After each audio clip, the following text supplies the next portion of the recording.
గజ్వేల్ రిమ్మనగూడ వద్ద టీపీసీసీ అధ్యక్షుడు మహేష్ కుమార్ గౌడ్ విలేకరుల సమావేశాన్ని నిర్వహించారు. గజ్వేల్ మండలంలోని రిమ్మనగూడ S4 వద్ద కాంగ్రెస్ కార్యకర్తలతో మీడియా సమావేశం ఏర్పాటు చేశారు టీపీసీసీ అధ్యక్షులు మహేష్ కుమార్ గౌడ్. ఈ యొక్క మీడియా సమావేశంలో వారు మాట్లాడుతూ ఫామ్ హౌస్ కే పరిమితమైన కేసీఆర్ కి ప్రతిపక్ష హోదా ఎందుకు, గజ్వేల్ ప్రజలను పట్టించుకోకుండా ఫామ్ హౌస్ లో సేద తీరుతున్న స్థానిక ఎమ్మెల్యే ప్రతిపక్ష నేత కేసీఆర్ అన్నారు. ఎమ్మెల్సీ ఎన్నికల్లో బీఆర్ఎస్ బీజేపీ దోస్తీ చేస్తుందని తెలిపారు. తెలంగాణలో బీఆర్ఎస్ దుకాణం బంద్ అయిందన్నారు. కాంగ్రెస్ పార్టీ ఎమ్మెల్సీ అభ్యర్థి నరేందర్ రెడ్డిని భారీ మెజార్టీతో గెలిపించాలని కోరారు. ఎమ్మెల్సీ ఎన్నికల్లో కాంగ్రెస్ పార్టీ అభ్యర్థులను ఓడించడానికి బీఆర్ఎస్ బీజేపీ లోపాయికారి ఒప్పందంతో ఎన్నికలకు వస్తున్నాయని పేర్కొన్నారు. పార్లమెంటు ఎన్నికల్లో మాదిరిగానే ఎమ్మెల్సీ ఎన్నికల్లో పరోక్షంగా బీజేపీకి మద్దతిస్తున్న బీఆర్ఎస్ అని ఆరోపించారు. ఎమ్మెల్సీ ఎన్నికల్లో పోటీ చేయడానికి బీఆర్ఎస్ పార్టీకి అభ్యర్థులు కరువయ్యారు. బీజేపీ 8 మంది ఎంపీలు ఉంటే బడ్జెట్ లో రాష్ట్రానికి వచ్చిన నిధులు గాడిద గుడ్డు అన్నారు. కరీంనగర్, నిజామాబాద్, మెదక్, ఆదిలాబాద్ ఉమ్మడి జిల్లాలకు సంబంధించినటువంటి గ్రాడ్యుయేట్స్ ఎమ్మెల్సీ ఎన్నికలు ఈ నెలలో జరగబోతూ ఉన్నాయి.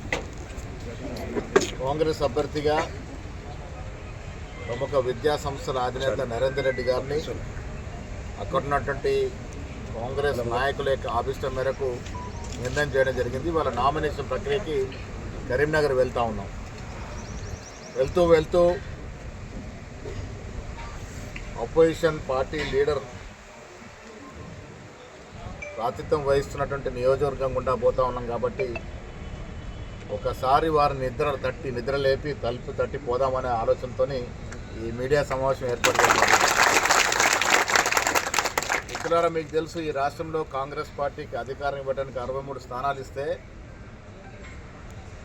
10 ఏళ్ళు ముఖ్యమంత్రిగా చేసిన కేసీఆర్ కూడా సముచిత స్థానం ఇచ్చి ఆపోజిషన్ హోదా కట్టబెట్టినారు.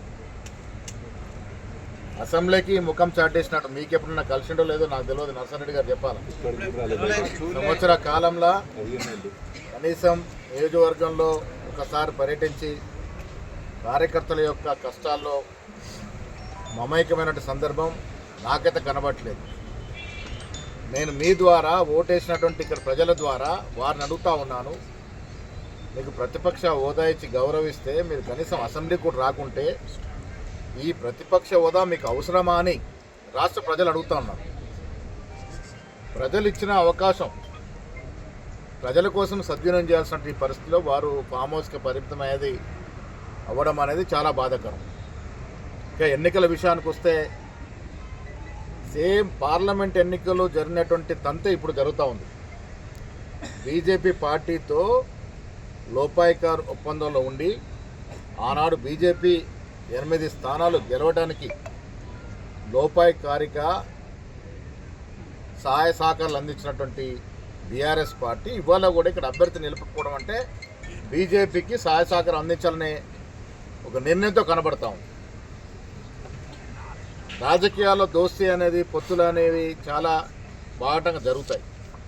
కానీ మనం 10 ఏళ్ళుగా చూస్తూ ఉన్నాం ఈ రాష్ట్రంలో బీజేపీ కేంద్రంలో ఉన్న అధికార పార్టీతో లోపాయికార్ ఒప్పందంలో, చీకటి ఒప్పందంలో బీఆర్ఎస్ పార్టీ ఉంది.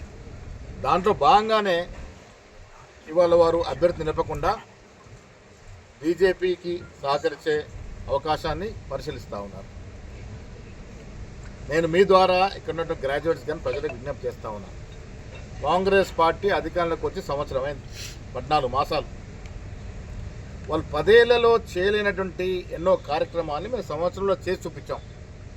ఉదాహరణకి వాళ్ళు 10 ఏళ్లలో 50,000 ఉద్యోగాలు ఇస్తే, అంటే సగటున సంవత్సరానికి 5,000 ఉద్యోగాలు ఇస్తే, మేము 9 మాసాల్లో 56,000 ఉద్యోగాలు ఇచ్చాం. అంటే సగటున నెలకి 6,000 ఉద్యోగాలు ఇచ్చాం. తెలంగాణ తెచ్చుకుందే నిరుద్యోగ నిర్మూలన కోసం. ఆ నిరుద్యోగ నిర్మూలన కార్యక్రమంలో భాగంగా ముఖ్యమంత్రి రేవంత్ రెడ్డి గారి నేతృత్వంలో 56,000 ఉద్యోగాలు ఒక సంవత్సరంలో ఇచ్చాం. ఆషామాషి కాదు. వాళ్ళు 10 ఏళ్లలో చేసిన రైతు రుణమాఫీ 25,000, 26,000 కోట్లుంటే మనం 11 మాసాల్లో 22,000 కోట్ల రూపాయలు రుణమాఫీ చేయగలిగినాం. ఇలా చెబుతూ పోతే 10 ఏళ్లలో వారు ప్రజల్ని ఆశల పల్లెకిలో ఊరడించి చేసిన ఏ వాగ్దానం పూరించలేకపోయినారు. డబుల్ బెడ్రూమ్లు ఇల్లు అన్నారు, ఇవ్వలేకపోయినారు. దళిత బంధు పరిపూర్ణంగా చేయలేకపోయినారు. ఇవాళ మనం ఇందిరమ్మ ఇళ్ళ పేరట ఇల్లు ఇచ్చే కార్యక్రమం పెట్టినాం. 10 ఏళ్ళు ఒక్క కారెట్ అంటే ఒక్క రేషన్ కార్డు ఇవ్వలేని పరిస్థితి. ఇవాళ అర్హులైన అందరూ కూడా మన రేషన్ కార్డులు ఇస్తూ ఉన్నాము. రైతు బంధు ఇస్తూ ఉన్నాము. ఉచితంగా మహిళలకి బస్సు ప్రయాణం ఇచ్చాము. 200 యూనిట్ల వరకు ఉచిత కరెంట్ ఇచ్చినాము. ఇలా చెప్పుతూ పోతే చాలా ఉన్నాయి. అభివృద్ధి విషయానికి వచ్చిన రావులు అసలు సర్వే గురించి మాట్లాడే హక్కు ఎక్కడ మీకు? బీసీని అనగదొక్కిన మీరు ఇలా బీసీల గురించి మాట్లాడితే ఏ బీసీ కూడా నమ్మే పరిస్థితి లేరు. కాంగ్రెస్ పార్టీలో బీసీలకు ఇచ్చినటువంటి ప్రాముఖ్యత ఏ పార్టీ గతంలో ఇవ్వలేదు, భవిష్యత్తు ఇవ్వదు. నన్ను ఇవాళ పీసీ అధ్యక్షులు చేసింది. గతంలో 7-8 మంది బీసీలని పీసీ అధ్యక్షులు చేశారు. హనుమంతరావు, తులసిదాస్ మొదలుకొని బొత్స సత్యనారాయణ వరకు, కేశవరావు వరకు. మీ పార్టీలో కనీసం కార్యనిర్వాహక అధ్యక్షుడైన బీసీని చేయగలుగుతారా? ఆ పరిస్థితి ఉందా? బీజేపీలో ఉందా? బీజేపీలో బండి సంజయ్ అధ్యక్షుడిగా ఉంటే తీసి పక్కన వారేసినట్టు పరిస్థితి లేదా? ఇవాళ బీసీల గురించి, ఎస్సీల గురించి మీరు మాట్లాడితే దయ్యాలు వేదాలు వలిచినట్టుగా ఉంటాయి.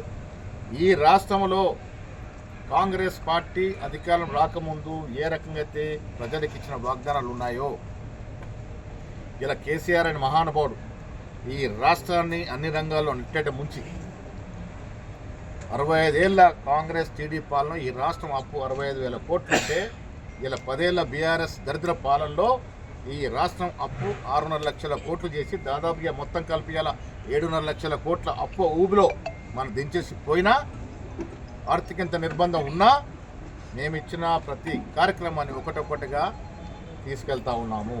కేసీఆర్ లాగా అబద్ధపు వాగ్దానాలు, అబద్ధ బూటకు వాగ్దానాలు చెప్పే అలవాటు లేదు.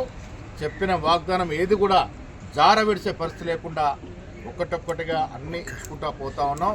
కాంగ్రెస్ పార్టీ ఎన్నికల ముందు మేనిఫెస్టోలో పెట్టిన విధంగా కానీ, ఇచ్చిన 6 గ్యారెంటీలు కానీ, అందులో పలు అంశాలు కానీ తప్పకుండా ప్రజలకు చేరవేర్చడంలో కాంగ్రెస్ పార్టీ ముందుంటుంది. ఇది విజయం సాధిస్తాం. ఈ ఎన్నికల్లో ఇప్పటికి కూడా 10 ఏళ్ళు అధికారంలో బీజేపీ పార్టీ మేము ఫలానా చేశామని చెప్పుకునే స్థితిలో లేదు. దరిద్రానికి 8 పార్లమెంటు సార్లు గెలిస్తే 4 ఈ ప్రాంతంలో గెలిపించినారు. బడ్జెట్లో ₹1 తెచ్చిన పాపాన పోలే ఈ పార్లమెంట్ సభ్యులు. కేంద్రంలో అధికారులు ఉన్నారు, 2 మంత్రులు ఉన్నారు. 2 మంత్రులుండి కూడా చాతకానితనంతో బడ్జెట్లో ₹1 మన రాష్ట్రానికి పెట్టిన పాపాన పోలే, తెచ్చిన స్థైర్యము ధైర్యం లేకుండా పోయింది. మీకు ఇవాళ మళ్ళీ మతం పేరటనే ఈ ఎమ్మెల్సీ ఎన్నికల్లో కూడా గెలవాలని ప్రయత్నం చేస్తూ ఉన్నాను. నేను విజ్ఞులైన గ్రాడ్యుయేట్స్కి మీ ద్వారా విజ్ఞప్తి చేస్తూ ఉన్నాను. ఇది కులం మతం కాదు. సమర్థవంతంగా పనిచేసే నాయకుని ఎన్నుకోవాలి. సమర్థవంతంగా పనిచేసే పార్టీకి చెందిన నాయకులు ఎన్నుకోవాల్సినటువంటి సమయం ఇది. కాంగ్రెస్ పార్టీ ఇవాళ కార్యక్రమాలు, అభివృద్ధి కార్యక్రమాలు, సంక్షేమ కార్యక్రమం బహత్తరంగా ఇస్తున్న ఈ సమయంలో జరుగుతున్నటువంటి ఎమ్మెల్సీ ఎన్నిక ఇది. కాంగ్రెస్ పార్టీని మరింత బలోపేతం చేసే విధంగా ఎమ్మెల్సీ అభ్యర్థి నరేందర్ రెడ్డిని గెలిపించండి. కాంగ్రెస్ కార్యక్రమాలు కొనసాగుతాయి, సంక్షేమం కొనసాగుతుంది, అభివృద్ధి కార్యక్రమాలు కొనసాగుతాయి. అభివృద్ధి అంతా 10 ఏళ్ళలో కుంటపడినట్టు అభివృద్ధిని ఇప్పుడిప్పుడే మేము రిపేర్ చేసుకుంటూ దాన్ని గాడిలో పెట్టే ప్రయత్నం చేస్తూ ఉన్నాం. ప్రజలు బాసటగా ఉండాలి. కాంగ్రెస్ పార్టీ రేవంత్ రెడ్డి గారి నాయకత్వంలో మరింత బలోపేతంగా ముందుకు పోతుంది, ఇచ్చిన వాగ్దానాలను పూరిస్తుంది. ఎమ్మెల్సీ ఎన్నికల్లో కూడా మంచి మెజార్టీతో గెలుస్తాం. ఇదే కాకుండా రానున్న స్థానిక సంస్థల ఎన్నికల్లో కూడా మంచి మెజార్టీతో గెలిచే విధంగా ప్రయత్నం చేస్తాం. స్వామి బోధానంద గోసేవ ఆశ్రమం, సైథాపూర్. జ్యోతిష్యం, వాస్తుశాస్త్రం మన పూర్వీకులు మనకిచ్చిన వరం.